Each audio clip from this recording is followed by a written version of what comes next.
কিন্তু অন্তর্বর্তীকালীন সরকার মানেই হচ্ছে অল্প সময়ের একটা সরকার, সংকটকালীন একটা সরকার। আমরা আলোচনা চলে যাব, কিন্তু যাওয়ার আগে একটা ছোট্ট একটা আমরা প্রতিবেদন দেখে আসব।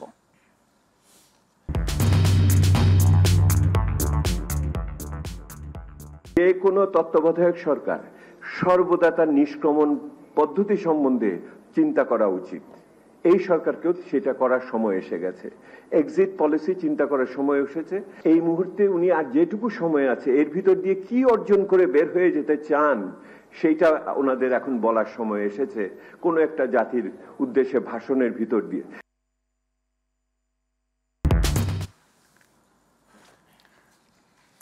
দেখছিলাম আমরা প্রতিবেদনটি। দেবপ্রিয় ভট্টাচার্য কি বলছেন?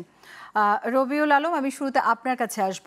এই যে ডক্টর দেবপ্রিয় বললেন যে সরকারের এক্সিট প্ল্যান নিয়ে ভাবা উচিত, আসলে নির্বাচনের মাধ্যমে ক্ষমতা হস্তান্তর হওয়ার কথা, এখানে এক্সিট প্ল্যান নিয়ে ভাবতে বললেন, এটা আসলে এটা কি অন্য কোনো প্ল্যান?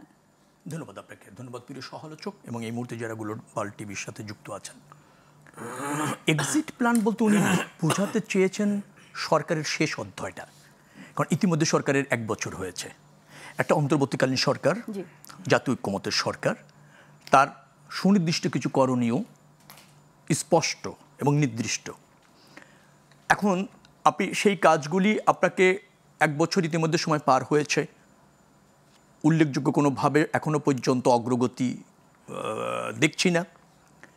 এখন পর্যন্ত যতটুকু সময় তার কাছে থাকবে, এখন বলতে পারেন সময়টা তো নির্দিষ্ট নয়, কিন্তু অন্তর্বর্তীকালীন সরকার মানেই হচ্ছে অল্প সময়ের একটা সরকার, সংকটকালীন একটা সরকার, পরিসরও ছোট, কর্ম পরিধিও ধরেন আপনার সুনির্দিষ্ট।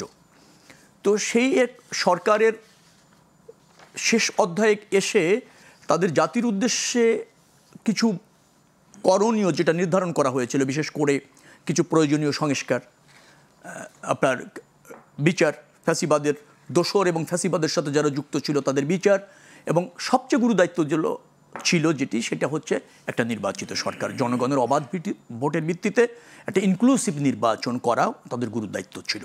একথা সত্য, এবং আমরা একমত যে একটা ইনক্লুসিভ নির্বাচনের পথে বেশ কিছু অন্তরায় ছিল। সেই জন্য আমরা প্রয়োজনীয় সংস্কারগুলি ইতিমধ্যে করা যেত অথবা করার প্রক্রিয়ার মধ্যে রয়েছে, সেটি দ্রুততম সময়ের মধ্যে করে কিভাবে একটা আপনার গ্রহণযোগ্য নির্বাচন এবং নির্বাচন পরবর্তীতে একটি যেটাকে বলা হয় নির্বাচিত সরকার, দায়বদ্ধ সরকার প্রতিষ্ঠিত করে, জবাবদিহিমূলক একটা সরকার প্রতিষ্ঠিত করে কি প্রক্রিয়া তারা এই শেষের অধ্যায়টা পার করবে সে ব্যাপারে মনোযোগী হতে বলেছেন, আমি যদি বুঝে থাকি। হ্যাঁ, এবং সেখানে তো এখনও কিছু অনৈক্য রয়েছে, কিছু ধরেন সংকট আছে, শঙ্কা আছে জাতির মধ্যে। এখনও মানুষ মনে করে নির্বাচন হবে কি হবে না, আদৌ হলে কবে নাগাদ হবে, নির্বাচনের প্রস্তুতি সরকার যথাযথভাবে নিতে পারছে কিনা, রাজনৈতিক দলগুলি এই ঐক্যমত কমিশনের যে সংলাপ চলছে সংস্কারের বিষয়গুলিকে একমত হওয়া গেল কিনা, তারপর আপনি একটা সরকার যে লক্ষ্যে এগোতে চায় তার অগ্রগতি কতটুকু, এবং বাকি সময় আমরা যদি ফেব্রুয়ারি ধরে নিই নির্বাচন করার, যদি আমরা ওই সময়টাকে ধরে নেই, তার মানে হচ্ছে তাকে আর 6 থেকে 7 মাসের মতো সময় সে হয়তো পাবে। তার মধ্যে কিভাবে সে একটা স্মরণীয় সরকার হিসেবে জাতির আকাঙ্ক্ষা পূরণ করতে সক্ষম হয়, সে বিষয়টার প্রতি মনোযোগী হতে উনি বলেছেন। সেটি যদি ভালো হয়, একটা সুন্দর পরিসমাপ্তি হবে। সুন্দর পরিসমাপ্তি মানে সুন্দর এক্সিট, এটাই মিন করতে চেয়েছেন।